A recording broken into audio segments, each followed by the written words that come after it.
दोस्तों, अब तक तो हम यही खबरें देखते थे, यही सुनते आ रहे थे कि चुनाव आयोग भारतीय जनता पार्टी की बी टीम है, बैकडोर से भाजपा के लिए काम करती है। मगर आज देखिए क्या देखने को मिल गया। अब तो सीधा सीधा चुनाव आयोग के डॉक्यूमेंट पर भारतीय जनता पार्टी की मुहर लग रही है। चुनाव आयोग के दफ्तर का नाम तो चुनाव आयोग रखा गया है, मगर अंदर खाने वो दफ्तर भारतीय जनता पार्टी का है, क्योंकि उसके डॉक्यूमेंट पर मुहर तो उसी की लग रही है। पूरा मामला क्या है, कैसे इस मामले में तहलका मचा दिया है, ममता बनर्जी से लेकर के तमाम विपक्ष ने इस पर मोर्चा खोला, सोशल मीडिया पर बवाल मचाया। इस मुद्दे को लेकर आपको मैं विस्तार से सब कुछ बताऊंगी। वीडियो बहुत इंपॉर्टेंट है, क्या सच है क्या झूठ है, सब कुछ आपको क्लियर करेंगे। कैसे चुनाव आयोग फंस गया है, उसके अधिकारियों की सांसें फूल गई हैं, इस हालत में उसने सफाई भी पेश कर दी है, वो भी आपको दिखाऊंगी, तो आप वीडियो को पूरा देखिएगा। नमस्कार, आदाब, आप देख रहे हैं खबर अड्डा और मैं हूं आपके साथ सुम्बुली राम। दोस्तों, वीडियो शुरू करने से पहले एक छोटी सी अपील, आप हमारी आजाद पत्रकारिता को पसंद करते हैं और चाहते हैं हम इसी तरह सत्ता से सवाल करें, गोदी मीडिया का सच आपको बताएं, तो हमें आपसे आर्थिक सपोर्ट की जरूरत है।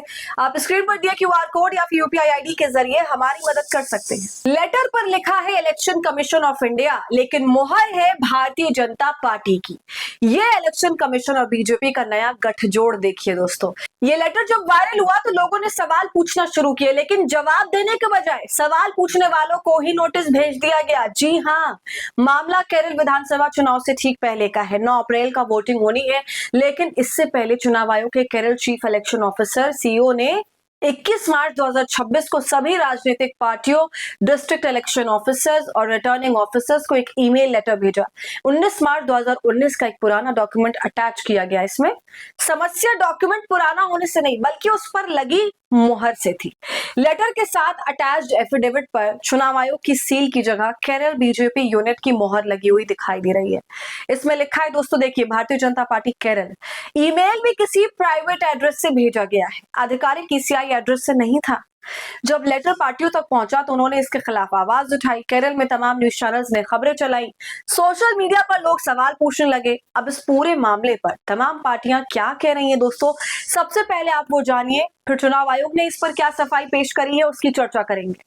तो कांग्रेस की तरफ से एक्स पर पोस्ट करते हुए लिखा गया, चुनाव आयोग की तरफ से राजनीतिक पार्टियों को भेजे गए एक लेटर पर चुनाव आयोग की सील के बजाय बीजेपी केरल यूनिट की सील लगी थी। इसे समझ लीजिए गलती नहीं, बल्कि एक गंभीर खतरे की घंटी है।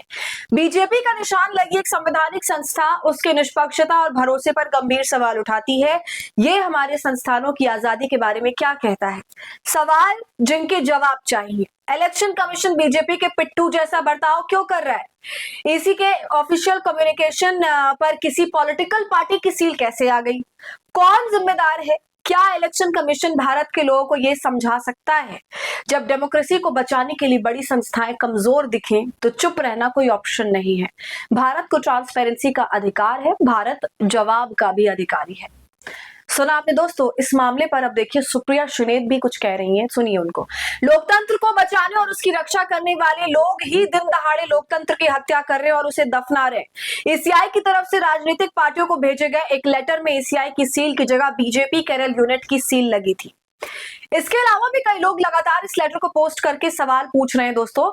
ये तो चलिए कांग्रेस के नेताओं की तरफ से और खुद कांग्रेस की तरफ से भी आधिकारिक बयान आ रहा है, इस पर टीका टिप्पणी की जा रही है। मगर जो आक्रोश के साथ ममता बनर्जी ने इस मामले पर मोर्चा खोला वो देखता बनता है दोस्तों। उन्होंने चुनाव आयोग से लेकर भारतीय जनता पार्टी की बखिया उधेड़ डाली। इस मामले पर खबर भी मौजूद है, देखिए क्या लिखा हुआ है। अब तो सारा राज खुल गया, चुनाव आयोग की अधिसूचना पर बीजेपी की मुहर को लेकर ममता बनर्जी ने बोला तीखा हमला। खबर में आगे लिखा है, चुनाव आयोग की अधिसूचना पर बीजेपी की मुहर लगी होने से यह स्पष्ट हो गया कि पर्दे के पीछे से आयोग को कौन चला रहा है, भेद खुल गया है। उन्होंने अपने दावों को सही साबित करने के लिए इस विवाद पर एक समाचार पत्र में प्रकाशित खबर भी दिखाई। दोस्तों, आपको बता दूं कि चुनाव आयोग इस पर पूरी सफाई दे चुका है, जैसे कि वो हमेशा देता है। खबर को उसने भ्रामक बता दिया और क्लैरिफिकेशन दिया कि ये गलती से हुआ है और ये क्लर्क की मिस्टेक है। लेकिन हम सवाल पूछें इस सफाई के ऊपर, उससे पहले जनता भी खुद सवाल पूछ रही है। देखिए दोस्तों क्या लिखा हुआ है एक यूजर द्वारा। 3 सवाल पूछे हैं। पहला, ऑफिशियल ईसी डॉक्यूमेंट जारी करने के बजाय पॉलिटिकल पार्टी की फोटोकॉपी का इस्तेमाल क्यों किया गया? दूसरा, बीजेपी की सील कई वेरिफिकेशन लेवल से बिना किसी की नजर में आए कैसे निकल गई। तीसरा, पार्टी मार्क्ड डॉक्यूमेंट सभी पॉलिटिकल पार्टियों को क्यों भेजा गया। ये सवाल बहुत ज्यादा अहम है और इन सवालों का जवाब चुनाव आयोग के पास यकीनन नहीं है। वो सिर्फ इसे मिस्टेक बता रहा है, पल्ला झाड़ रहा है मिस्टेक बता के। तो वहीं यूजर ये भी कह रहे हैं कि कोई बच्चा भी आपकी इस बात पर यकीन नहीं करेगा, उसको मानेगा नहीं।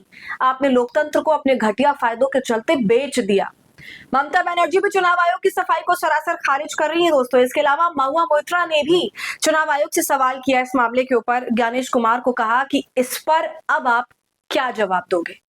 वैसे दोस्तों सवाल तो बड़ा है कि आखिर इतनी बड़ी गलती हुई कैसे और अधिकारियों को इतनी बड़ी मोहर दिखाई कैसे नहीं दी और उन्होंने सभी पार्टियों को ये भेज भी दिया। नए दस्तावेज की जगह पुराना दस्तावेज गलती से भेज दिया, ये कहा जा रहा है। फिर बाद में नया दस्तावेज भेजकर पार्टियों से कहा गया कि आप इसको इग्नोर कर दीजिए, पुराने लेटर को इग्नोर कर दीजिए। यहां तक भी चलो कोई बात नहीं थी, हो गई गलती, गलती हो जाती है।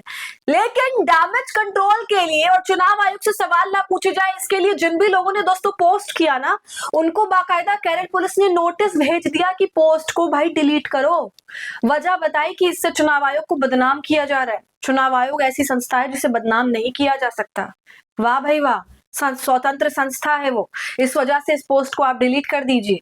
बाकायदा एक्स को भी उनकी तरफ से लेटर भेजा गया और उसमें कुछ अकाउंट्स के नाम भी लिखे हुए थे, लिंक इसमें दिया हुआ था ताकि इनके पोस्ट को डिलीट करवाया जा सके। कई लोगों के पोस्ट को पुलिस ने डिलीट करवाया, कई लोगों ने खुद से ही इसको हटा दिया। तो बताइए डैमेज कंट्रोल ऐसे ही तो किया जाता है, इसलिए तो आप तक बात जल्दी से पहुंच नहीं पाती है, क्योंकि ये चौकन्ना हो जाते हैं जैसे ही मीडिया एक्सपोजर मिलता है किसी भी कांड को।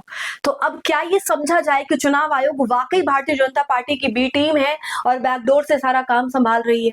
आपको क्या लगता है, अपनी राय आप हमें कमेंट करके बताइए दोस्तों। वीडियो को लाइक और शेयर करें, खबर अड्डा को यूट्यूब पर सब्सक्राइब कर लें।